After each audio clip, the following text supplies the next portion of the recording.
తెలంగాణలో చేనేత రంగాన్ని కాపాడుకుందుకు కాటన్ వస్త్రాలను ప్రోత్సహించాలని పిలుపునిచ్చారు మంత్రి పొన్నం ప్రభాకర్. పెద్దలను కాటన్ టవల్స్ తో సత్కరించాలని కోరారు. సాలువాలు కప్పినా అవి పెద్దగా ఉపయోగపడవు అన్నారు. తన వద్దకు వచ్చిన మిగతా మంత్రుల దగ్గరకు వెళ్లినా కాటన్ టవల్స్ ఇచ్చినా చాలన్నారు.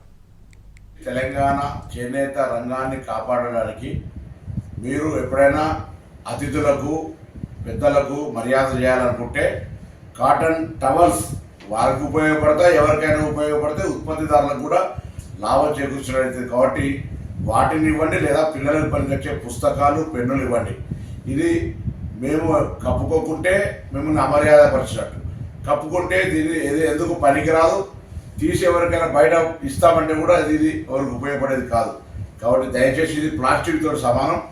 మీరు కాటన్కు సంబంధించిన టవల్స్ కానీ పిల్లలకు ఉపయోగపడేటువంటి పుస్తకాలు పెన్నులు ఇవ్వాలి. నాకు కాదు, మీరు ఏ పెద్ద అతని దగ్గరికి వెళ్ళినా, మంత్రి దగ్గరికి వెళ్ళినా, అధికారి దగ్గరికి వెళ్ళినా పెద్దలను గౌరవించాలన్నా మనం రెండు రకాలు ఉపయోగపడుతుంది. ఒకటి చేనేత కార్మికులకు సహకారం చేసినట్టు అవుతుంది, రెండు అవి ఉపయోగించుకునే కుటుంబాలకు ఎవరికైనా కాదు నలుగురు దానం చేసినా ఉపయోగపడుతుంది. కాబట్టి ఆ విధంగా వాటిని